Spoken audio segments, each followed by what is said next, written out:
apa kabarnya? Bertemu lagi di Abatus Hidupku Bagi Kristus. Hai adik-adik, hari ini kita akan belajar dari Yohanes yang ke-10 ayat 22 sampai 39. Kita akan belajar tentang Yesus. Sebelum itu, mari kita berdoa.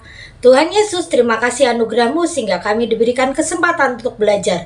Berkati kami supaya kami mengerti, memahami, dan melakukannya dalam hidup kami. Dan hanya di dalam nama Yesus kami percaya berdoa. Haleluya. Amin. Adik-adik, pernahkah engkau ditanya, mengapa engkau jadi Kristen? Mengapa engkau percaya Yesus? Mengapa Yesus itu disebut anak Allah? Apakah Tuhan itu mempunyai anak? Kira-kira adik-adik pernah nggak menghadapi itu? Dan bisa menjawabnya tidak. Wah, masih ada yang bingung ya. Ternyata hal seperti ini terjadi bukan hanya sekarang loh. Waktu zaman Tuhan Yesus pun mengalami hal seperti itu. Waktu pentabisan bait Allah di Yerusalem, Tuhan Yesus didekati orang-orang Yahudi. Dan dia didesak. Sebenarnya ingin dijebak. Apakah engkau Mesias? Tuhan Yesus menjawabnya dengan banyak pemahaman. Tetapi waktu Tuhan Yesus berkata di ayat 30, aku dan Bapa adalah satu, mereka langsung marah. Mereka menganggap Yesus itu menghujat Tuhan karena menganggap bahwa Mesias itu dirinya sendiri.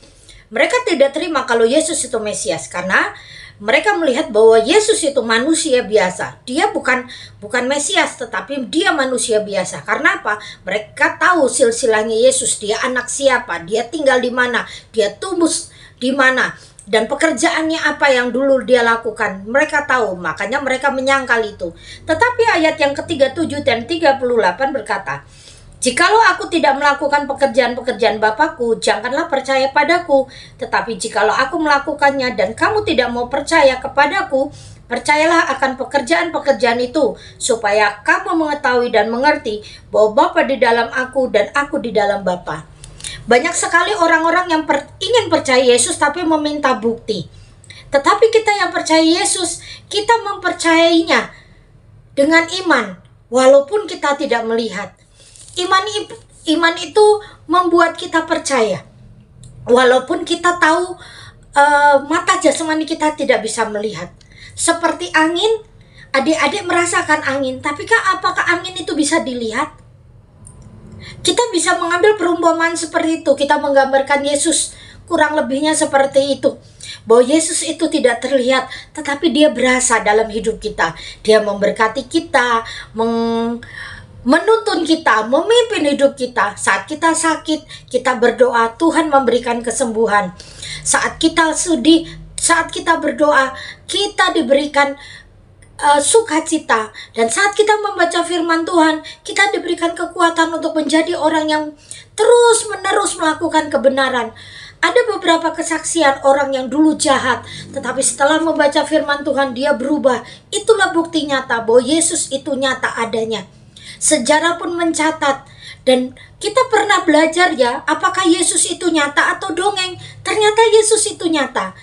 Dan banyak sekali sejarah yang menuliskan fakta-fakta sejarah menyatakan siapa itu Yesus. Dari kelahirannya sampai kematiannya pun ada buktinya. Tetapi bagi orang yang mengeraskan hati, mereka tidak mau percaya. Dan tugas kita hari ini adalah mulai menunjukkan kasih itu, mulai bersaksi bahwa Yesus itu benar-benar nyata dalam hidup kita. Mungkin bukan dengan mulut kita bersaksi, tapi dengan kelakuan kita sehari-hari, dengan kasih kita, dengan ucapan kita yang penuh kasih, perbuatan kita yang benar, kita melakukan apa yang Tuhan kehendaki. Orang-orang yang tidak percaya Yesus lambat laun pasti percaya Yesus. Karena apa? Kita melakukannya berdasarkan pimpinan oleh Roh Kudus, dan Tuhan Yesus yang menjadi pedoman hidup kita. Dan adik-adik, dan ini bukan hal yang mudah, tetapi ini yang harus kita lakukan. Kita ini papan reklame berjalan.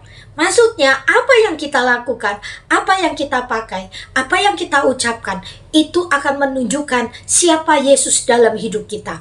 Dan orang lain akan menilai, oh ternyata Yesus tuh begini ya.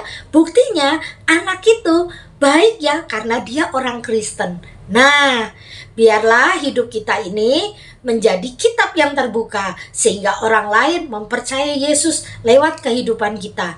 Jadi adik-adik, hati-hati dengan hidupmu, hati-hati dengan ucapanmu, karena orang lain melihat sehingga mereka akan mulai tertarik. Kenapa ya anak itu jadi baik?